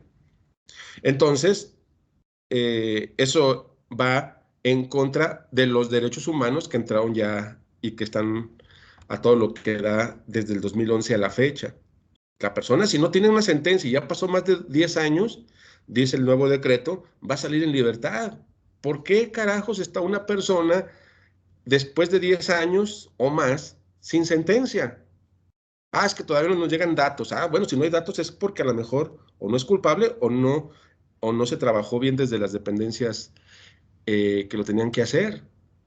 Entonces, es un decreto que se va a dar. Todos aquellos que tengan más de 10 años sin sentencia, que fueron capturados en el régimen anterior del inquisitivo, van a ser libres. Punto número 3. Aquellas personas que están arriba de los 75 años, pero que sean delitos menores, que no sean tan graves, van para afuera por humanidad. Punto número 4. Aquellos que son arriba de 65 años y están por una enfermedad crónico-degenerativa, como cáncer, como hepatitis, como diabetes, como SIDA, pero que ya está desahuciado por humanidad, como quien dice, váyase a morir a su casa. Entonces, son 4 supuestos que habla esta conferencia mañanera. ¿El por qué? Por derechos humanos, punto número 1. 2, porque muchos de ellos realmente son inocentes y por eso no se les ha dictado una sentencia, porque no hay elementos y también porque fueron torturados. Entonces, son estrategias penitenciarias o políticas penitenciarias que se van a implementar, dijo la secretaria de Gobernación, por cuestiones obviamente apegadas más que nada a los derechos humanos. No sé si me explico o iba en ese sentido tu pregunta, Paulina. Sí, y esta decisión que tomaron, esta reforma que se está implementando, ¿se hizo con una perspectiva criminológica o más de derechos humanos? A ver, no te escuché muy bien. ¿Me la vuelves a repetir? Es que se oyó como que entrecortado. ¿Esta política criminal, cuál me dices? Sí, o sea, ¿ahí me escucha bien? Sí, ahí sí. Que si esta política criminal que se está implementando se hizo desde una perspectiva criminológica o se hizo desde una perspectiva simplemente de derechos humanos. ¿La que te estoy hablando de penitenciaria? Sí. A todas luces, es más apegada a una política de derechos humanos, pero también tiene sus tintes criminológicos. O sea, si lo ponemos en la balanza, es más apegada a los derechos humanos a todas luces, ¿no? Los que no tienen sentencia, los torturados, los que están enfermos, los que son mayores de edad, etcétera. O sea, a todas luces es por una política de derechos humanos. Sin embargo, también tiene sus tintes criminológicos, obviamente, porque al momento de que se implementan estas estrategias, pues la población carcelaria va a disminuir, obviamente, y asimismo, todas las personas que han sido torturadas, que no tengan sentencia, más allá de los derechos humanos, que es el primer objetivo de esta política, pues también tiene que ver con los tintes de las cuestiones criminológicas para poder erradicar esas malas prácticas, como dijo el presidente y la misma secretaria de Gobernación. Lo que se pretende también, más allá de todo esto de derechos humanos, y ahí viene la respuesta, dice el presidente en ese caso, es que se elimine la tortura, porque es una práctica muy común en México. No lo podemos negar.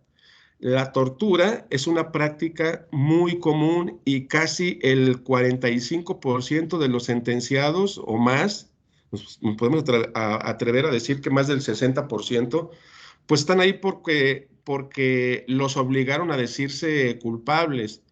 Entonces también tiene su tinte de política criminal. Obviamente aquellas personas que han sido torturadas van para afuera porque no hay una certeza jurídica de que sea culpable. E inclusive, aunque sea culpable, lo dijo así el presidente, ¿eh? Puede ser que estén de acuerdo o no. Aunque sea la persona culpable, si se demuestra bajo el protocolo de Estambul, que es la pericial que diagnostica la tortura, si se demuestra que fue torturado, que la técnica pericial es muy eficiente, va a ser absuelto. Punto. Si la persona fue torturada en el proceso o en el sistema penitenciario, así sea el mayor violador, dice la política criminal que se va a implementar, va para afuera. Porque se debe de erradicar la práctica de la tortura y se debe de trabajar con todos los operadores del sistema. Entonces es una situación que habrá mucha gente que está a favor, muchos humanistas, y muchos estarán en contra. Pero ¿cómo los que son culpables y que se ha demostrado su culpabilidad van a salir? Ni modo, eso es un decreto que se dio y que muchos lo pueden compartir, otros no, pero es una política humanista y también penitenciaria, pero a la postre no deja de ser una política criminológica, ¿no?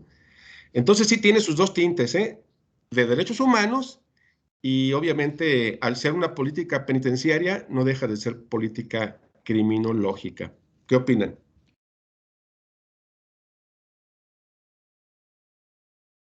Profesor, pero esta parte de la tortura que dice esta reforma, ¿es por parte de los funcionarios o por parte de la misma población de ahí, de las cárceles? No, es por parte de la sociedad, ¿no? Comisión Nacional de Derechos Humanos, los grupos activistas de derechos humanos, los mismos grupos sociales, la misma sociedad de los familiares. Cada vez más existe gente que se ha hecho notar en sus voces a través de las redes sociales, a través de diversas fuentes ya no en los medios tradicionales, alzar la voz. Esto obviamente ha llegado a los legisladores, llegó a lo que es Secretaría de Gobernación constantemente, al mismo presidente, y están buscando la forma precisamente de subsanar, por decirlo así, los errores trágicos tradicionales que se venían cometiendo desde los gobiernos precisamente neoliberales, que era la práctica común, la tortura. Entonces ahora lo que se pretende, y ahora con la entrada de derechos humanos, es erradicar todas estas prácticas. Gente que no esté sentenciada después de 10 años va para afuera, gente torturada también. Entonces es más que nada un malestar social, por decirlo así, es un malestar social. Pero esta parte de la tortura preguntaba si era, o sea, ya que están adentro, que se refieren a la tortura por parte de los policías, del ministerio, de todo eso, o de la misma población que está ahí por los mismos delitos, o sea, los otros criminales, pues. Sí, o sea, esa porque por lo que yo tengo entendido es de que, no sé, por ejemplo, un violador de menores, ¿no? Entra y entonces sus mismos compañeros se encargan de darle una buena tunda porque, pues, ¿no? Entonces, esta tortura se refiere a la tortura que se implementa en los mismos presos entre ellos, o la tortura que se implementa desde los funcionarios públicos hacia las personas que están presas. Muy buena pregunta. La respuesta es la siguiente: ambos. Tú como, bueno, una persona que está compurgando una pena no puede ser violado, así sea el mayor criminal. Digo, estoy hablando apegado a los derechos humanos. Una persona que está compurgando una pena por cualquier delito no puede ser torturado ni por los propios compañeros ni por las autoridades del sistema penitenciario. Punto número uno. Porque el sentenciado o la persona privada de su libertad se le tiene que garantizar protección. O sea, no puede salir el gobierno con que, sí, es que, pero no fuimos nosotros, fueron los compañeros. Tu gobierno, tu sistema penitenciario, tienes la obligación de darle protección a ese sujeto. Por más criminal que sea, tienes que garantizarle protección. Y desde que llega, tú sabes que por cuál delito va, se le debe de hacer precisamente su diagnóstico de clasificación que hace el Comité Técnico del Sistema Penitenciario, para obviamente no ponerlo con el resto de la población porque va a ser sujeto a tortura y violación. Entonces tú también llevas tu responsabilidad, funcionarios públicos del sistema penitenciario, o sea, así sean, en pocas palabras, torturado por los compañeros o por los mismos del sistema penitenciario o autoridades, es de igual forma una tortura, una violación a sus derechos humanos que posiblemente pueda alcanzar la libertad. Eso es muy importante hacerlo notar. Y eso se venía platicando desde mucho tiempo atrás, pero ahora que dijo este decreto presidencial el jueves pasado, pues ya se va a implementar. Entonces, ¿cómo lo vamos a demostrar? Bajo un protocolo de Estambul, que es la pericial para diagnosticar tortura, y que es muy eficiente, porque acá en Guadalajara lo hacemos mucho en el Instituto Jalisciense de Ciencias Forenses, donde he trabajado, pues hay muchas personas que conozco que son peritos en protocolo de Estambul. Me he puesto a trabajar con ellos, veo cómo lo hacen y tiene un grado de eficiencia muy, muy importante. Podemos o se puede diagnosticar la tortura inclusive desde años atrás, ¿no? A pesar de que ya tenga el sujeto 5 años compurgando pena y diga, me torturaron hace 5 años, quedan secuelas físicas, psicológicas, que se pueden diagnosticar en el protocolo de Estambul. Entonces, sí, Paulina, aunque sean compañeros o aunque sean los mismos del sistema penitenciario, aplica igual, hay tortura.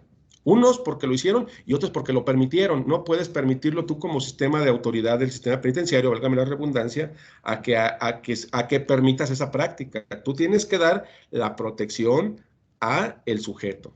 ¿Me explico? Sí, profesor, muchas gracias. Perfecto. ¿Alguna otra pregunta, jóvenes?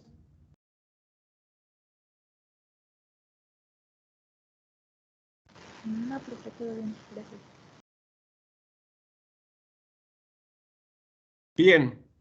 Bueno, pues ya no alcanzamos a la exposición, entonces la vamos a dejar porque nos profundizamos y nos fuimos de lleno a la política criminal, que es muy interesante, ¿no? Es un tema bastante amplio. Cada punto podemos profundizar bastante, pero creo que la idea principal queda ahí plasmada de por qué nosotros como criminólogos tendríamos que conocer la importancia de la política criminal, los tipos de política criminal, porque en algún momento dado, nosotros, o ustedes en su caso, van a ser requeridos para diseñar estrategias preventivas y ustedes pueden, ya sea que trabajen para algún diputado, para algún legislador, para algún presidente municipal, porque en la actualidad nosotros nos recomendamos, ¿no? Como criminólogos. Entonces, puedes ser asesor, puedes ser consultor, puedes trabajar ligado precisamente a un municipio, alguna delegación para implementar políticas criminales diversas. Entonces, también puedes trabajar por tu propia cuenta, ¿no? En la iniciativa privada como criminólogo consultor de asesorías, en este caso para políticas criminales para algún funcionario X. Lo que sí es un hecho es que cada vez más la gente observa, voltea a ver al criminólogo para acudir a él para que pueda implementar o nos ayude a diseñar estrategias precisamente penitenciarias, que en la cuestión social puede ir desde algo tan básico como el alumbrado público, como la videovigilancia de cámaras, como el patrullaje, como el estar implementando vigilancia en algunas colonias conflictivas. O sea, es muy amplia y básica desde los puntos sociales hasta las cuestiones procesales, las cuestiones legislativas y las cuestiones penitenciarias, diversos tipos de políticas penitenciarias, criminales o públicas que podemos implementar. Entonces, creo que como criminólogos existe esa gran expectativa, porque lo que nos queda claro es que el político no sabe implementarlas. Lo que nos queda claro es que históricamente el político tradicional se enfoca más en castigar o en hacer leyes más rígidas, más de represión que de prevención. Entonces creo que lo que hace falta, y eso tampoco es un secreto, porque todo el mundo que sabe del tema, y criminólogos y analistas, pues todo el mundo dice lo mismo, ¿no? Sin descuidarlo, las cuestiones represivas, ni legislativas, ni procesales, ni penitenciarias, lo básico ahorita sería el implementar políticas de prevención social, sin descuidar lo demás. Entonces, pues creo que sería una de las labores principales como criminólogos, conocer las políticas criminales, las políticas públicas, y saber diseñarlas a niveles tanto locales, estatales y, ¿por qué no, a nivel nacional? Entonces nos quedamos con esa idea, con esa situación principal de lo que es la política criminal.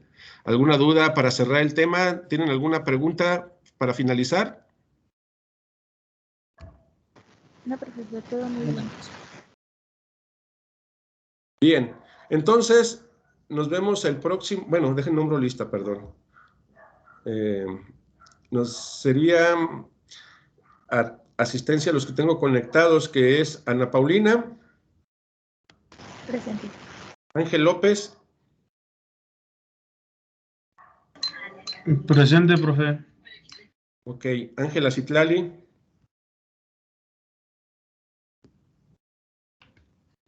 Ángela Citlali. Claudia Regina. Presente. Ok, Cristal Alejandra 40. Presente. Ok, Edgar Mauricio. Presente, profesor. Muy bien. Edith Salomé Maldonado. Presente, maestro. Correcto. ¿Me escuchó? Sí, te escuché. Muy bien, Edith. Fausto. Presente, Vic. Correcto. Jade Aixa. Presente. Muy bien. Jennifer Aguilar. Presente, prof. Correcto. Jocelyn Náteras Pérez. Presente. Correcto. Karen Sofía.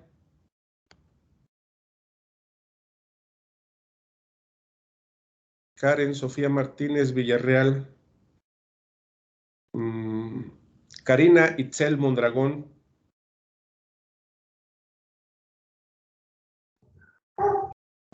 Presente. Correcto. Carla Dayán. Presente, profesor. Correcto. Lisbeth Robles. Presente, profe. Muy bien. María Andrea Pérez. Presente. Muy bien. Melanie Jacqueline Campos. Presente, profe. Correcto. Naomi Montserrat.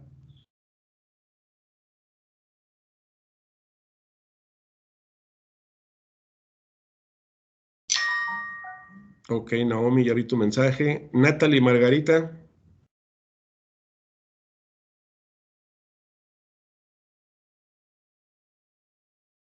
Natalie Margarita. Y Tania Ramírez. Presente. Perfecto. Bien, jóvenes, pues entonces ya nada más decirles que el próximo lunes empezamos con sus exposiciones. A ver cuántos alcanzamos a exponer. Si alcanzamos todos, qué bien. Si no, los que alcancemos, pero vénganse preparados todos, ¿no? Con su tema. Jennifer de la Cruz Ramírez, perfecto. Ya te pongo tu asistencia. Profe, ¿vamos a tener que compartir pantalla o abrir cámara? Sí, entonces qué bueno que me hiciste ahorita el comentario. Es correcto. Es correcto. Todos con su camarita ese día disponible su cámara para que puedan exponerme. No va a ser tan extenso, obviamente, por la cuestión del tiempo, que somos 24 personas. Pues en un día no alcanzaríamos si lo hacemos de 15 minutos, pero algo considerable y sustancioso, unos 5, 6, 7 minutitos, 8 minutitos, considero muy, muy adecuado, ¿no? Entonces, con su camarita lista ese próximo lunes y hablar de su tema, en general de la criminología, de lo que planteamos, la Profe, importancia, etcétera. Adelante, escucho. es más como contar lo que hicimos en el proyecto, ¿no? Bueno, es que yo así lo entendí, porque no es como tal una exposición, sino como contar nuestro proyecto. Sí, contar su proyecto, sus expectativas de la criminología, tal cual, ¿no? Como hicieron el proyecto. Vale, gracias, profe. Karina, adelante. Bueno, nada más sería abarcar todo, digamos, toda la investigación de la criminología en México o sería como algo adicional. Yo me perdí. Pues el objetivo es hablar de la criminología en México, obviamente, si quiere adicionarle algo diferente, pero que vaya enfocado a la problemática social que tenemos, adelante. Ese es el objetivo, ¿no? Enfocar nuestro punto de vista de la criminología, cómo ha venido creciendo, cuáles son las expectativas actuales y a futuro, etcétera, ¿no? Pero sí, tratar de centrarnos en México, por favor. Profe, y una cosa más, bueno, yo mi trabajo lo hice en PowerPoint, o bueno, todavía lo estoy haciendo. ¿No hay problema si comparto pantalla? No, desde aquí puedes compartir. Eso es un tema libre para todos. Si quieren también su exposición hacerla por PowerPoint, nada más que sea concretita para unos 6, 7 minutos, adelante, pueden ayudarse con ello y compartir pantalla desde aquí, desde la clase como tal, para que lo puedan exponer sin ningún problema. Profe, pero no es necesario estas presentaciones, ¿o sí? No.